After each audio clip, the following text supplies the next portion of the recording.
I believe, God dang it, people slamming doors again. God, I just hate that sound.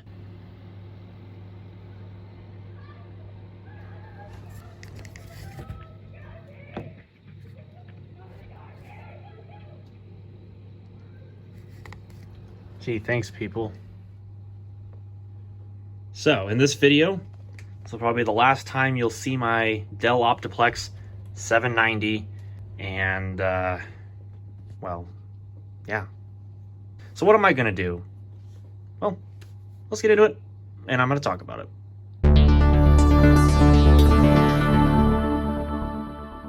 So over the past several months, this has been my daily driver desktop computer. This is a Dell OptiPlex 790 with a Core i7-2600 CPU. And in this case, it has 32 gigs of RAM, although that was a previous upgrade from 24 gigs, which was a previous upgrade from 18, which was a previous upgrade from 8. You know, I've just generally made this thing a lot beefier in the RAM department, thanks to just finding free RAM just being tossed around. And I've upgraded the graphics card. So this has gone from whatever hunk of crap integrated video it had to a Radeon R9 270, then to a Radeon R9 270X, which was a cheapo card that I found on Facebook Marketplace. It turned out to be quite a bit better in the clock speed and power department for overclocking. So, you know, whatever, for 20 bucks, it wasn't too bad. So it wasn't much of an upgrade, but it is what it is. So anyways, aside from the recent SSD upgrade, that's about all I've really done with this computer. It's otherwise pretty much been basically unchanged, except for basically everything, I guess. Needless to say, this thing has definitely been an integral part of my gaming, my streaming, for the most part, and just generally giving me a solid Windows computer to do my Windows computer things. But there's been some things lately that I've noticed about it that have made me want to at least upgrade to something that I've already got, which I had planned to do initially in the future.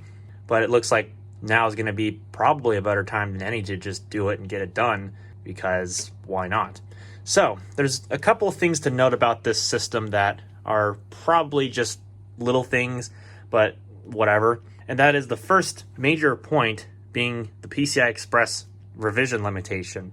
Now these Core i7-2600 CPUs are limited to PCI Express revision 2.0, which means that in this case, its theoretical maximum throughput is 8 gigabits per second. Now, that's fine for, in this case, this Radeon R9 270X. It's probably not even going to touch that kind of throughput. However, I've been thinking about wanting to get me a newer graphics card in the near future. So something like a GTX 1650 Super, because I only use 1080p, so I don't really need anything that's insane or insanely expensive, because let's just face it, 1080p, you know, a 1650 Super would be more than good enough for that. But it's going to be bottlenecked if I were to put it into a computer such as this, due to that PCI Express revision limitation. And just generally overall, not to say that the Core i7-2600 is any kind of slouch, because it's absolutely still a very good CPU for just daily operations, video rendering and encoding, and you know, gaming is still a strong suit of this i7. Like for just, it's still got quite a bit of capability, which is impressive all these years later. But let's just face it, there's a couple things also that I would like to have, such as USB 3 integrated into the front panel without needing to use an expansion card or whatever have you. And of course on these systems, let me just zoom in here, they have 4 USB ports. I know that the OptiPlex 390 had only 2 on the front. I think that was the same thing for the 590, don't quote me on that, but the 790, I believe, definitely for sure obviously has 4 USB ports, and then the 990 was a different form factor altogether, I believe. But anyways, so I do want USB 3 because I have a USB 3.0 flash drive in here right now, and it's plugged into a USB 2 port. So obviously it's fine for flash drive things, but it'd be nice to have USB 3 and whatnot. And it'd also be nice to have UEFI support and secure boot, which is not necessarily a requirement, but definitely the UEFI part, let's just face it, you know, it's kind of something I would like to have, just because it just allows for the use of GPT. And GPT means that you can use hard drives larger than 2 terabytes in the system. Not that I own one, but still, again, thinking ahead. And it just generally is a more secure system overall, let's just put it that way. So there's probably some more things I could talk about that I can't think about on the top of my head that I would definitely want to mention here. But for the most part, my two big things are USB 3, the PCI Express bottlenecking, potentially becoming an issue with an upgraded graphics card, and UEFI/secure boot definitely being something that's not necessarily required, but just nice to have. I'd like to have it. So with those things in mind, what am I going to be migrating to? Well, if your first thought was the Acer Veriton M2630G, well, you're close. Well, yes, this does have an Intel i3 4130 CPU, which is based on Haswell, and it does have, in theory, technically a much superior process. It's more energy efficient. I have tried using this, and it is okay. It does things pretty well, but definitely the CPU in this is a bottleneck because these i3s are dual core. The i3 didn't go quad core until Coffee Lake, so this is still a dual core hyper-threaded CPU. So definitely it's limited in its multi-core performance capabilities. Not that that really would be an issue for a daily use computer potentially in an office, but in my case, I would definitely require the use of at least 4 cores to do my job of playing games and virtual machines, and there's some other things I use my PC for that I can't use a Mac for, of course. So let's not beat around the bush. This would probably do okay as a temporary machine if something were to happen to what I'm about to replace my OptiPlex 790 with, but it's not particularly the most suitable system. It's still definitely fairly capable, and I'm not sure if I'm still going to try to flip it or if I'm going to hang on to it. It's still definitely a functional system, and I do plan on doing a couple of videos with this machine upcoming here in the future, definitely one after this one, so stay tuned. But I just don't see myself using it as a daily driver. It's just not got enough power and a full enough CPU. I can't even English that. I just got off work, so I apologize. But not to say that I can't use this. It's got an Intel H81 board, or at least it's based off of the Intel H81 chipset. It's obviously an Acer OEM board in this case, but the chipset's H81. So potentially this could accept some form of upgrades if I were to want to do that. And I may do that in the future depending on what happens with this computer and with the computer I'm about to show you, but I don't know. But anyways, enough of my blabbing. Let's move the Acer Veriton out of the way and let's introduce... What the hell? Is this another Dell OptiPlex? Yes, you're right. This is a Dell OptiPlex 9020, which I got for basically free, although this has kind of sort of been a project box, but you can basically consider it free. This machine was actually a trash pick find from my friend Chris, who actually got it from work because they were throwing it out and they're phasing it out. And this machine ended up being a hell of a lot nicer once we got it up and running than we initially thought it was going to be. So yeah, here we have it. So the specs of this one, when we got it, was no RAM, no hard drive, no power supply, which you get into here in a minute. But the processor was an Intel Core i5 4670. Now, that chip is actually not the worst thing ever. And I can actually see myself using it as a little bit of an interim chip. And I'll get into that here in a little bit. I'm going to go ahead and throw this thing up on the bed because I want to show you some of the stuff we had to do to get this thing working. So when I got this, of course, like I mentioned, we did not get it with a power supply, a hard drive, or RAM. And I believe, God dang it, people slamming doors again. God, I just hate that sound. And obviously the graphics card was already ripped out of it. This did have a Radeon, I believe it was an HD 8490 when this was new, but obviously that was since long gone. So due to the power supply situation in this computer, we had to do a little bit of jerry-rigging, which is a bit annoying. I'll show you right now. This computer primarily uses an 8-pin power supply connector. Not the standard 20 or 24-pin ATX that some computers use these days, mostly 24-pin. But of course, power supplies, they split it into 20 plus 4. But anyways, so because of this connector, I couldn't use, obviously, any off-the-shelf power supply. And the one that it would have shipped with originally was so low wattage that I couldn't see myself actually using the damn thing. So this is what I had to do. I had to go on eBay. And fortunately, there are US sellers that do provide something such as this, which, as you can see, is pretty much an 8-pin Dell power to 24-pin ATX conversion kit or cable thing. And basically, it just takes the 8-pin power. It runs through whatever is inside of this black box, which I couldn't really tell you for sure, and it converts it into what it needs in order to function through the 24-pin ATX connector, which has some funky colors such as that purple and teal wire there, which I have no idea what they are. I haven't looked up the schematic of what this kit actually uses.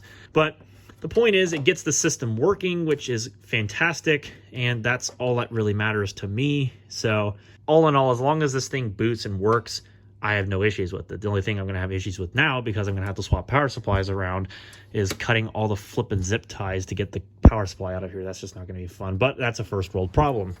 And obviously, this RAM is not staying in here. This is 16 gigs of DDR3. I have 32 in my other system, although of course that's subject to change. So I don't know. I'll stick with 32 for now in this system, but who knows, that might be subject to change.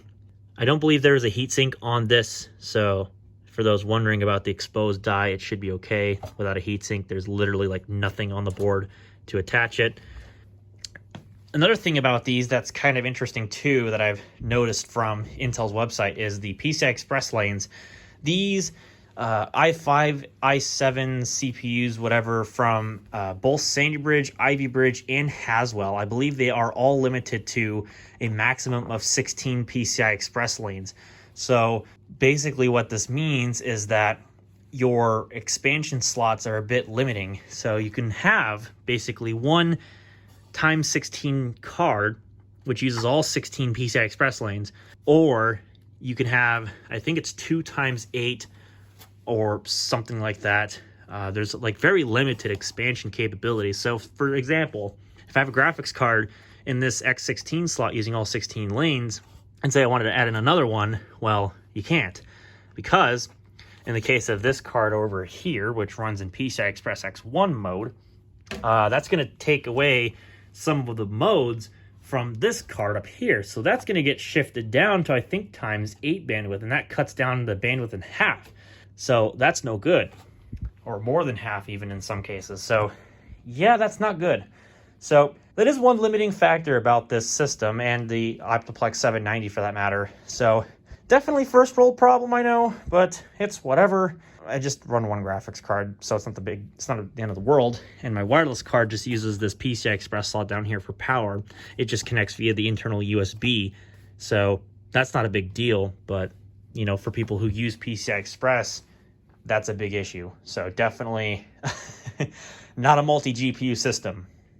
And of course, there's some other things too that are going to be a bit of a pain in the ass, such as, for example, I have to reinstall Windows from scratch because of the fact that in this system's case, this one, as far as UEFI support is concerned, it does have a UEFI BIOS, but what that means is when I go to use something such as VMware, I can't run virtual machines because it expects a secure boot thing to be disabled, which obviously this 790 does not support secure boot.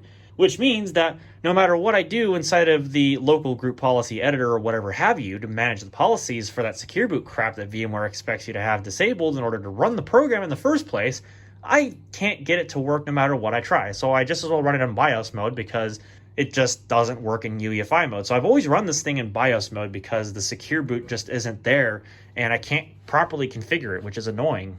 So that's always been a bit of a pet peeve of mine with this system. I've never understood why there's always this conflict between having UEFI and secure boot, you know, conflicting with each other. I've never really understood why that would make VMware Workstation, if all the programs on my computer, not work. I just don't understand it. It's just weird.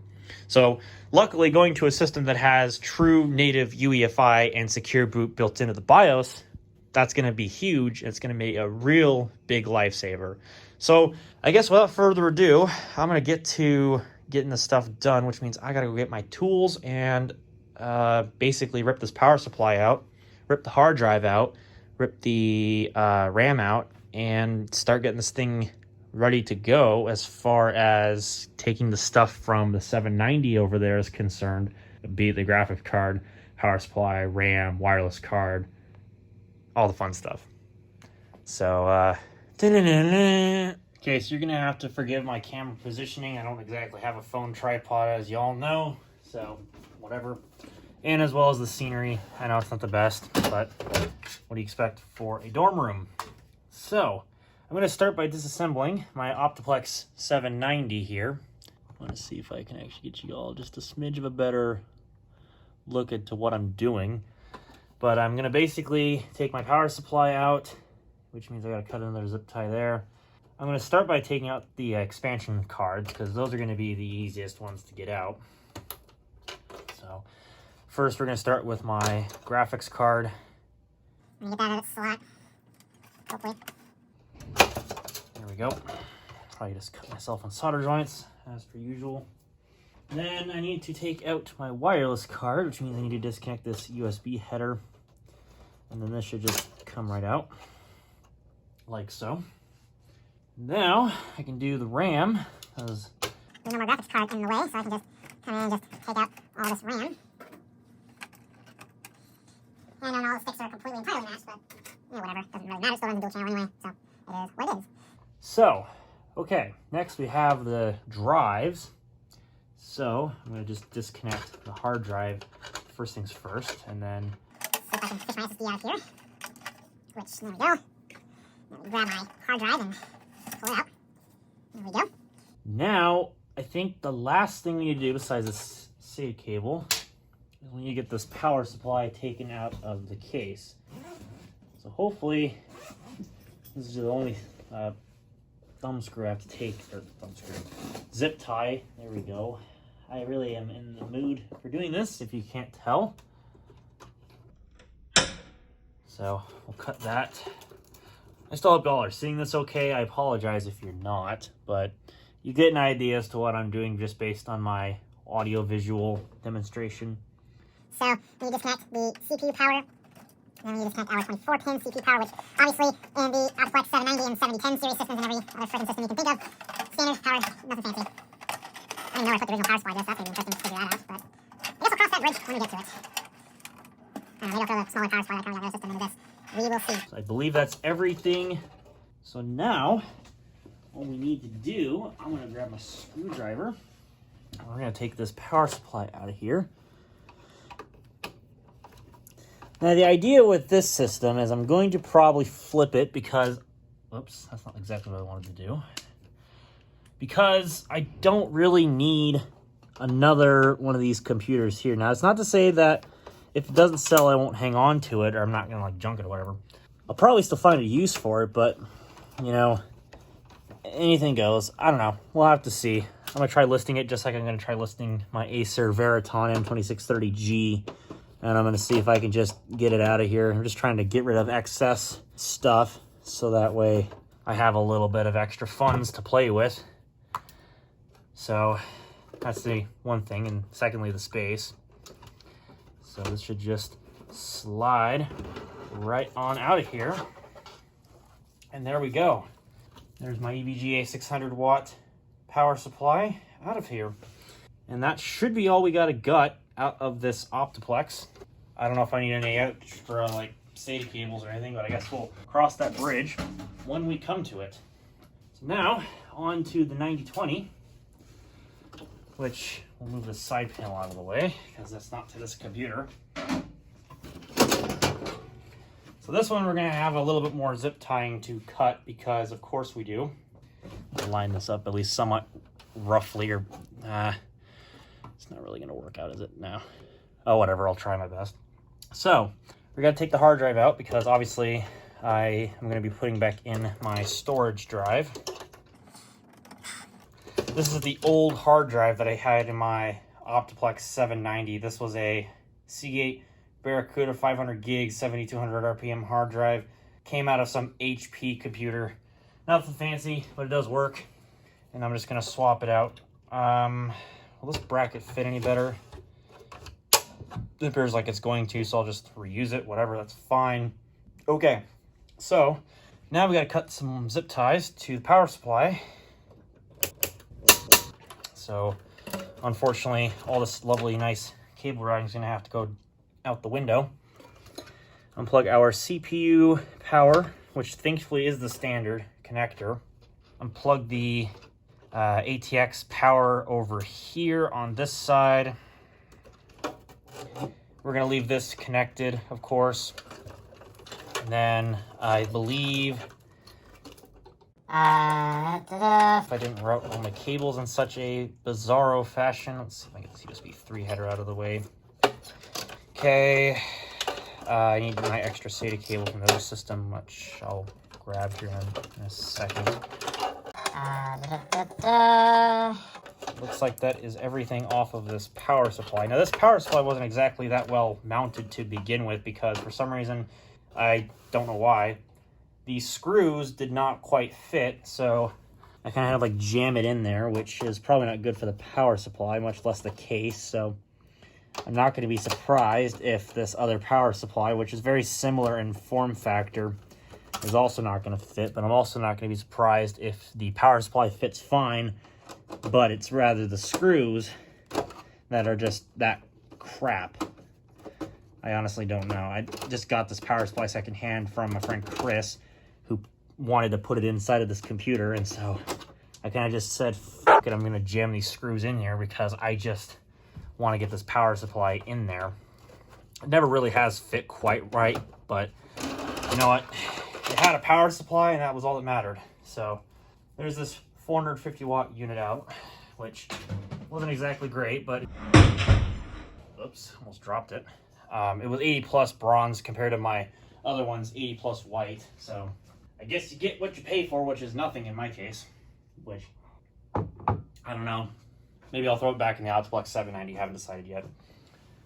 So anyways, now we've got this 600 watt unit we're going to put back in. So I'm really hoping that this thing fits at least a little bit better. It's just one thing I don't like about these Dells, but hey, it looks like this one actually went in just fine. Sweet. So I'm gonna go ahead and reuse the screws from my 790 in this system because I know they work.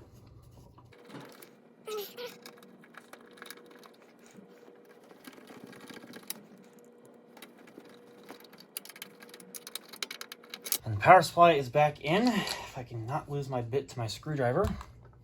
So now let's go ahead and first of the bunch, let's connect our CPU power.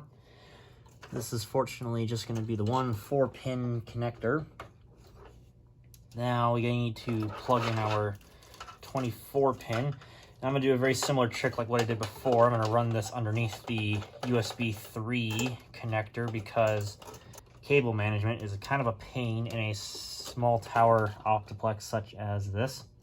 And I believe this goes like this into the connector or something like that, maybe. Okay, there we go. So make sure we get our 20 plus 4 lined up, which I didn't. Never been a fan of these 20 plus 4 designs, but you know what? Whatever.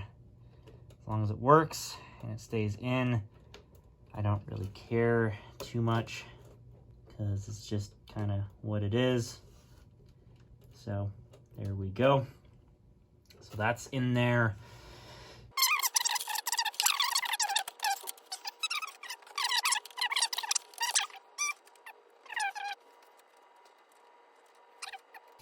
Should just be able to put back on this side panel and it should just fire right up and work. All right, so let's see if I can proceed to make 6-foot flames shoot out of the back of this thing by turning the power supply on. Apparently not. Well, that's a good sign. Motor's on. I think it's an auto on power thing that it's doing right now. It's going to eventually turn off, if I'm not mistaken. I don't know. I remember if this thing's first power on sequence with different hardware in it. Yep. Okay. Also, yeah, if you hadn't noticed, yeah, I did get cut by that freaking solder joint on the graphics card, so that felt great. So now it's just a matter of spamming F2 to get into the BIOS app. Whenever the BIOS decides it wants to light up the screen, that would be flipping fantastic. Not sure why, but it takes quite a while for it to initialize for the first time when there's a hardware change. There it goes. But it doesn't do that after it, you know, figures everything out. All right, my hard drive spun up, so that's a good sign. Should tell me the amount of system memory's changed. Or not. Whatever. Okay. So yep, 32 gigs of RAM in dual channel, although it's stuck at 1333 megahertz, so I'm not sure if that's a limitation of the sticks of RAM I've got in here. I want to play around with that for a bit.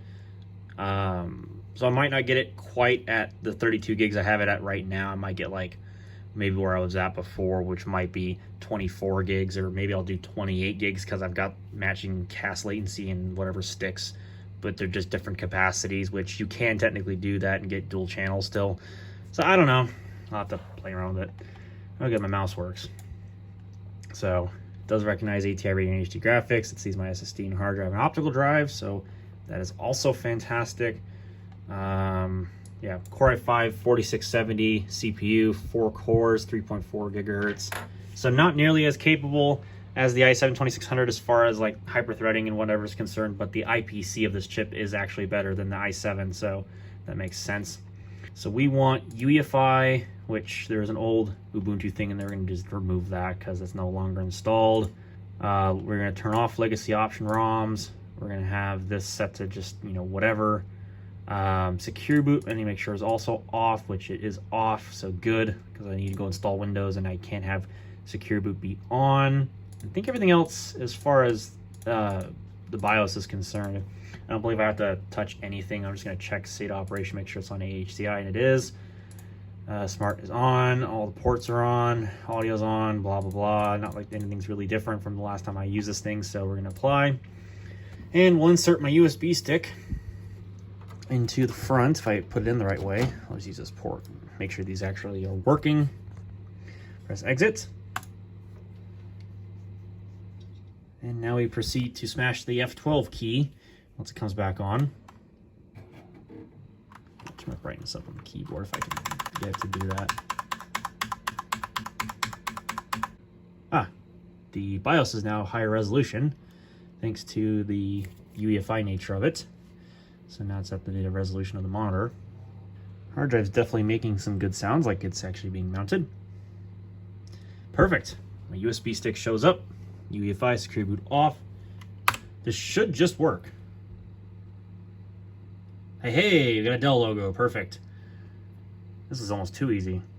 Okay, so I'm going to go and get Windows installed, because basically Windows 10 setup has pretty much just looks the same these days as it did back in 2015. So you've seen one setup of Windows 10 in UEFI mode. You've pretty much seen them all, particularly if you know your manufacturer of UEFI or whatever their logo is.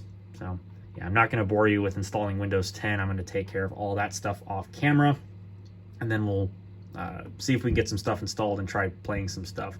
I'm hoping that I don't have to format my data drive, and I don't have to, you know, like transfer stuff between this hard drive and this computer, which is a 2 terabyte drive, and my file server, because that would just suck. But I guess if you got to make it work, you got to make it work. So anyways, like I mentioned before I started blabbing, I'm going to get Windows installed, and I shall return hopefully with some better news.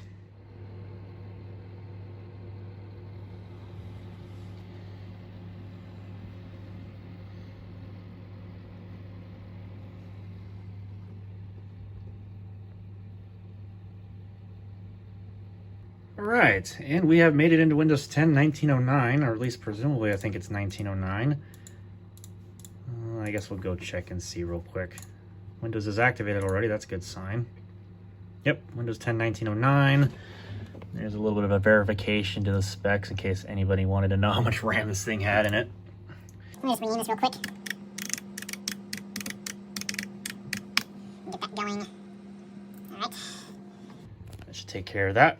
And then we can see how quickly this thing starts up on a full boot.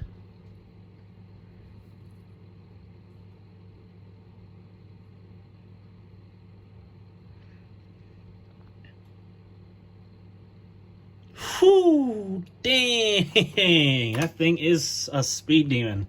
It's not even that high end of a computer. That SSD makes a huge difference, I'll tell you what. It really is a fast drive. So we're just gonna go and get Windows started on updates. I'm gonna go get some drivers for my graphics card and basically get this thing going again, because I got a lot of stuff to install, which is always fun. Okay, so it has been a bit of time, and I've since gotten a little bit of stuff installed on this. So mainly my software, there's still a few different things I need to install, but for the most part, I've got things basically running again. I also have a store game that I'm currently downloading. So for those wondering, oh, why don't you just use Windows 7 or Windows 8.1? Well, this is why. Well, I wouldn't want to use Windows 7 anymore anyways, but point is, there's things on the store that I actually use that require the use of Windows 10. So even if I really want to, I couldn't go back to the older operating systems. And I know there used to be an argument back in the day when Windows 7 was actually still relevant. Nowadays, not so much. Windows 10 is good enough these days that who cares? Just use it and just get on with your life. There's no sense in bickering about it anymore. It's ridiculous. So anyways, nitpicking aside, this thing has been fantastic. So far, it seems to be just as responsive as the OptiPlex 790, which makes sense just because their single core performance is a little bit different in the fact that this one's actually a little bit better. So that's always nice. So I don't know, maybe I'll consider upgrading this to a i7 4770 or 4790 down the road, depending on how I feel. I don't know, we'll have to see, because I could either do that and a graphics card and just hang on to this thing for a bit, which is certainly possible, or maybe I could see myself doing a new PC build, maybe something based on a Ryzen, or I don't know, I'll have to think about it, because I do technically have some possible wants. PC really isn't one of them. This will serve me just fine for a bit, even still, but I am in the market for a new laptop, so I'm probably going to look into that, which I'm currently doing. So I don't know, I'll have to see. But this video's already run on long enough, so I'm going to quit my rambling and I'm going to wrap it up. So hopefully in the near future, I'll give you guys a bit of a status update as to how this thing's working. But until then, thank you all for watching. I'll see you all in the next video.